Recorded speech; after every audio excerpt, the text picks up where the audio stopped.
Nagsimula na nga ang investigasyon sa loob ng mga palasyos.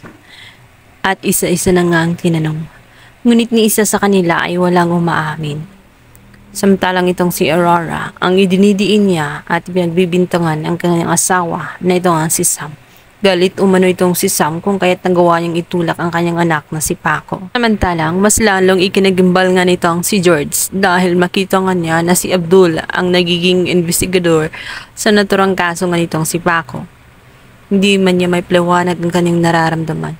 Ngulit nababatid kong tela may tinatago nga itong si George.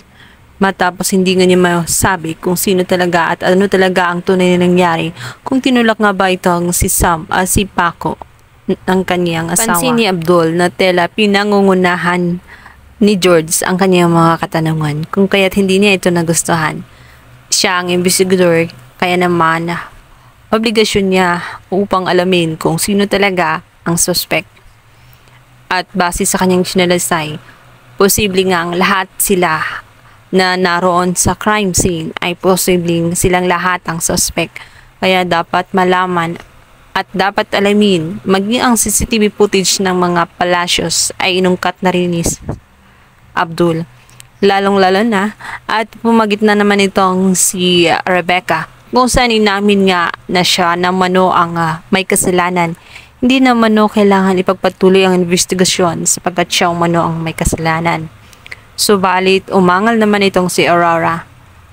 Imposible ang mga sinasabi nitong si Rebecca sapagkat naroon lamang siya sa loob ng kwarto ng mga oras na iyon at pinapatulog nga ng kanyang yaya.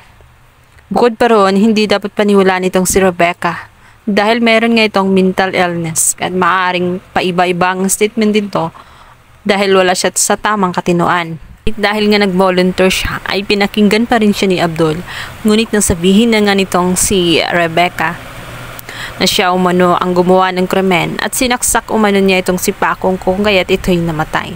Dito na ngayon umangal itong si Rebecca na tingnan mo hindi siya nagsasabi ng katotohanan sapagkat hindi naman sinaksak ang kanyang anak kundi nahulog ito sa bangin at itinulak at itinutulak siya ng kanyang asawa. Isam nga ang kanyang itinuturo na may sala rin at may gawa ng lahat.